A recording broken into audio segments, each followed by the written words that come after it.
using your super to buy a home. Let's have a look. Hello everyone, Florian here, and welcome to another episode of HeiseSays. Grab your hashtag bottled water and let's have a look at this article discussing, Dutton's proposal to allow people to use their superannuation to purchase housing, to buy a home. Now, this is a policy I've advocated for some time. I believe that this is going to allow more people to enter the housing market. I would rather see more Aussies own their own homes and have slightly less super in the end than people using their super to pay off a mortgage at the end, and not having the stability of home ownership, or people not even getting into home ownership at all and dependent on renting their whole life and the pension, and even if you've got super, and there's no stability there. Let me put my conspiratorial hat on here. There's going to be people saying this will just inflate housing prices. House prices are never going to get cheaper. You're never going to see that catastrophic collapse in housing affordability in Australia that everyone's hoping for, that even I talked about years ago, that the Reserve Bank was predicting when they weren't predicting. The media made it seem like the Reserve Bank was predicting because they were doing some modelling of worst case scenarios. And they played it up. It's the same thing as when the Reserve Bank was asking all the financial institutions to prepare for negative interest rates. It didn't mean it was going to happen. It was just a contingency they were considering for. The media jumps on it, plays it up. Anything negative, particularly with property in Australia, it's going to get a lot of traction. You can build entire careers on it, it seems. Now, here's the point.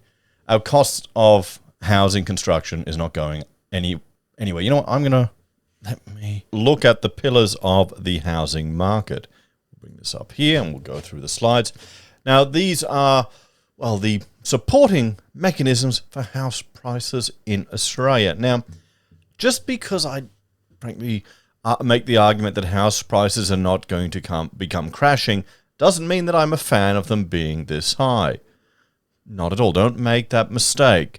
I honestly think it's a bit of a problem for our country, as that it disincentivizes people from investing in more innovative, more advanced, more challenging aspects of the economy. We're not going to see the same type of business innovation or even R&D development in Australia as we will in other countries. Our economic complexity is much lower than other parts of the world. And, can you blame people, honestly, for not investing in housing, not using investment properties to limit or reduce or even eliminate the tax burden that they are being forced to pay? Not really. It's frustrating when you work, you've got a team of people working for you, bringing all this money in, you've got to pay all these taxes and all these expenses, and then you make more in a year because your house has just gone up 100%. The Aussie way. So just bear that in mind when I'm making this argument. I'm not some property bro talking it up.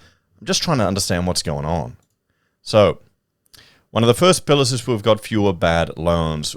I just recorded a video that will come out around the time of this one, maybe a day before or after, about mortgage repayments breaking the bank. Now, you've got more and more people that are getting in trouble and asking for help from the banks, and this was asset critical of the banks kind of just ignoring them. But we still have a tiny percentage of non-performing loans. Now, these figures, I'll need to have review them, but it's not a catastrophe. You're not going to see a flood of people forced to sell. Migration. People are coming to Australia. As much as Aussies like to bitch and moan and complain about Australia, it's a pretty damn good country. It's a boring part of the world, not as eventful as many others. You can see here it's just bounced right back. Although addressing migration levels has become an election issue, something that the coalition are using to differentiate themselves from Labor. This will be interesting to see how it plays out in the election, because you've got very powerful lobbies or lobbying groups that want to keep migration high. They want the international student numbers high. Yeah, that's one example. But it's not dropping. You've got the construction apocalypse. Now, I make the argument that overstimulation of the housing construction sector through government grants, coupled with the ability to allow businesses to trade while insolvent, and then throw on a good healthy dose of economic turmoil and unknowns, has, well, manifested in a series of one builder after another going bust. So we're losing capacity, particularly in the residential sector, particularly when we're already struggling to meet supply. It's just going to get worse. That's another pillar of the housing market. If you can't build the houses, they ain't going to get cheaper, are they? You've got government support and market interventions and stimulus of the economy. If it all goes to shit, if we start getting a really bad recession, what do you think the governments will do to stimulate the economy? What sectors do you think they'll use? Why do you think they used home builder? Not because they were being nice. Not at all. Not because they wanted to help you get that extension or that new house. They wanted to stimulate the economy. It's a very effective way to have money flowing through to the economy, much more effective than other methods. You've got people arguing for social housing. Not as effective. Think about it. For each 15 grand the government spends, you have to spend a minimum of $150,000 in construction works. So essentially you're getting your GST back in a nice little circle, keeping money flowing around. Where if they put that 15 grand into social housing that the government built directly, they would only be receiving $15,000 of economic activity, not the $150,000 that you're getting with the home builder scheme. So they're using it for economic means to stimulate the economy, and that won't change. We'll see that happen again. Just wait, guys. The cash rate, 3% used to be considered an emergency rate. That's why the 0.1% that we saw was a once-in-a-lifetime event. I'll be shocked if we see it again. You've got grants for home builders. You've got government guaranteed loans down to 2%. Negative gearing is part of our culture. And I don't blame anyone for taking advantage of it.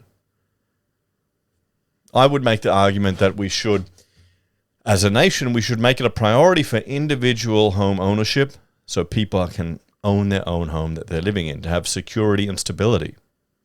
And the argument I would make is, one, allowing you to use your super to buy your own home you live in, or even writing off the interest on your mortgage repayments for your primary residence. Why not? So, but the super withdrawals I mentioned here were what happened during the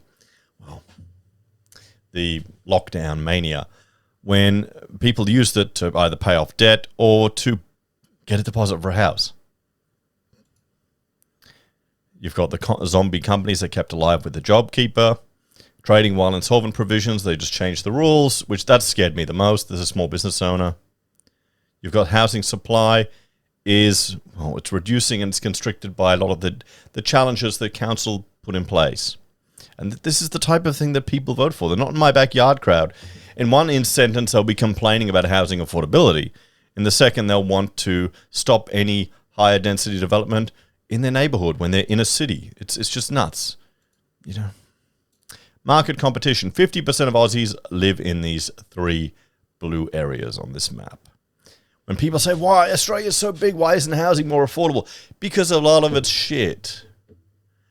Have you been inland, guys? What was it? What Matt Walsh was shocked at the tough Aussies on this reality TV show, going all bush and all crying and couldn't barely survive. I don't think I'd do much better. But how many of us are all just coast dwellers? This is what Australia is. I think I'd last at least more than one day to be nice, peaceful away from the kids for a day or two. Then I'd start missing them. It'd get hard. You've got national construction code changes every year. Those drive up the building costs. They're done for a series of various reasons, all with good intentions. Accessibility requirements, environmental performance requirements. Okay, great. But you have to understand that all increases the costs. It flows through to the cost of every build. APRA interventions in the markets, that's remember the buffer they put in place when calculating interest rates to make sure people could handle high rates? A lot of those buffers now we've flown over, and they'll change the rules to ensure they don't limit people's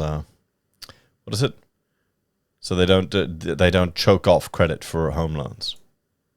Family support. I asked the viewers of my channel here, how many of you would help a family member out to keep them in their homes? Most of you would. The FOMO impact. we can see the number of properties that have, on this chart, you can see the number of dwellings that changed hands in 2021. Now, if they're the ones most at risk of falling into trouble, how many of those are at, the 2% deposit? We could say, they may be the worst or most likely to be at risk because they've had the biggest challenge to save a deposit. Maybe not, but even if we just make that argument, there's still a small, tiny proportion of the total number of dwellings. Demographic shift. This is an interesting one. Look at the mean number of people per household over time in Australia from 1910 to 2020. So our population has grown. Our ability to build houses hasn't gotten that much faster than it has in the past. Supply of land is dwindling. They're not making it easier to develop. Everything costs more, and the legislation is more complicated, more challenging. But also the number of people per houses has significantly decreased. 2.5, guys. That's going to put more demand on housing stock. And that's the references. There we go. So that's the... Let me bring that back. That's the pillars of the housing market. So let's have a look at this article. Costello backs Dutton on super for housing. Former Treasurer Peter Costello has backed the opposition's plan to let workers tap into their superannuation to buy a home, saying locking away savings for a better retirement is not a great consolation if you're homeless in the meantime. 100%. We're seeing fundamentally we're seeing the ideological differences here from the two major parties. You've got Labor who pushed for super, and whereas the Liberals and the coalition, more about individual home ownership. You want security and stability. I would argue that, the best way to have a more conservative and prosperous future is to push for more home ownership, get a wider spread ownership among our population. But perhaps that's the opposite of what some people want. The problem is, as I've said it many times before, you get to your old age, you don't have a home, you're still renting, your super isn't going to help you, no matter how much it is. Mr. Costello, who was chairman of the Future Fund for a decade after leaving politics, also said Labor government should not be directing super funds to invest in nation-building projects. People say don't let them get a deposit for their house because when they retire, they won't have as much money, he told a Financial Services Council breakfast in Melbourne on Wednesday. They might be right or wrong, but to live 40 years homeless so you have a better retirement, I don't think is a great consolation. I'd rather have a house for 40 years if it's all the same to you. People want stability. Opposition leader Peter Dutton's policy would allow first home buyers to take up to 40% of their super to a maximum of $50,000 to be used for a home deposit. If the home is sold, the withdrawn amount would have to be repaid into super. Now, I prefer this policy to Labor's, co-ownership? We want to be free of government involvement in our lives. I would honestly advocate that super should be completely voluntary. But the average Aussie isn't ready for such an outlandish and crazy policy of individual responsibility. We can't, baby steps here, guys. We need baby steps for Aussies to get to that. If anything, we're going to go backwards with the younger people coming up. A Senate committee headed by Liberal Senator Andrew Bragg has recommended borrowers should be able to drain their entire super balance to buy a property. Economists warn the policy would drive up house prices and therefore be counterproductive. It's going to drive them up anyway. The challenge to getting a house, it's saving for the bloody deposit. It's not servicing the loan for most people. That's well known. How many times do people buy a house and then their mortgage repayments are less than the rent they're paying? I mean, that's nuts. Hang on. I've got a peaking microphone. That's going to screw up with the audio on all my videos. Oh, well, she'll be right. Housing is not going to get cheaper suddenly. It's not going to be suddenly more affordable. We're in an economy where both people need to work just to get ahead. If you want housing to be more affordable, you need to upskill and get in-demand skills, guys. Honestly, that's the reality of it. You got to be able to demand a higher pay packet. And I know people are going, well, not everyone can do that. Well, that's where Australia's headed, guys. Mr. Costello said he did not back a super for housing policy when he was Treasurer because the economic settings at the time were different, with super contribution 6% in his final year in 2007 compared to 11% and now 12% from next year. 12% of your money every year is going into superannuation. Now, I mean, I understand that's great that you're saving 12%. But if you need to get that money out, if you need to use it for something, it's a pain. You got to go begging to the super fund to access the money. And the only reason it's good is for the tax advantages, so it's artificial, isn't it? What if we got the tax advantages of any money we chose to put into an ETF, an exchange-traded fund with lower fees ourselves? You know, we just say, okay, I'm putting 20 grand in an ETF this year. Okay, that's your future savings. For that year, the tax on that money is, 15%, a bit less, to encourage you to save. We'll see how that goes. Mr. Costello, chairman of Nine Entertainment, which owns The Australian Financial Review, said the Albanese government should drop its legislation defining a purpose for superannuation, and it aims to deploy its $3.5 trillion in savings toward nation-building projects in housing and energy transition. Oh shit! They're gonna piss away everyone's super to try and get to net zero. See, this is it.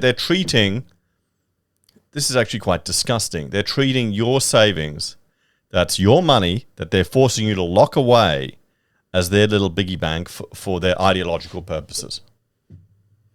Maybe they should, if they want to do that, they should create a super fund called, Albanese Green Windmills or the Albo Housing Initiative, and let people voluntarily choose to invest in that. But this is not the side of politics that pushes for voluntary choice or individual decision making, is it? It really isn't.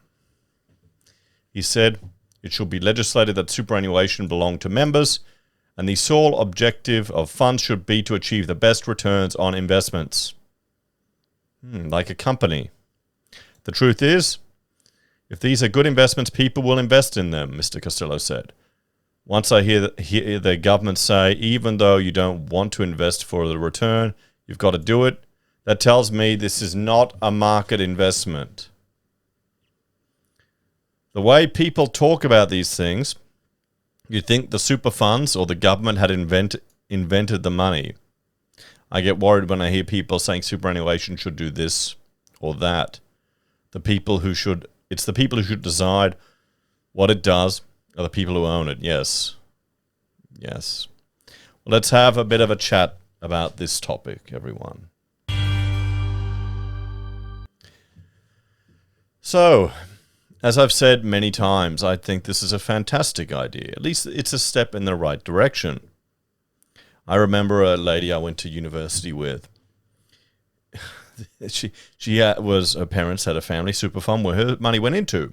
They invested in an apartment, and she was illegally occupying it because one of her friends was on the lease. So, didn't really seem quite fair to me. I was a bit pissed off about that, to be quite honest, because I would love to have used a portion of my super, my parents' super, or combine everything together to buy an investment property in Brisbane and live in it as a student. Couldn't do it though, could we? Yes. Well, as I've said before, people should have access to their own money. They should be able to be free to do what they want. If you make the argument that some people are too stupid to manage it and they'll be a burden on society, maybe you should donate to charities and ensure everyone else has the freedom to live and spend their money as they choose. Why not? I think this is a good policy. I think it's going to, it's going to increase housing costs, particularly for first home buyers, but they're not going down, guys. Let me know what you think about this one. You a fan of it or not? Take care, and I'll see you next time. Bye for now.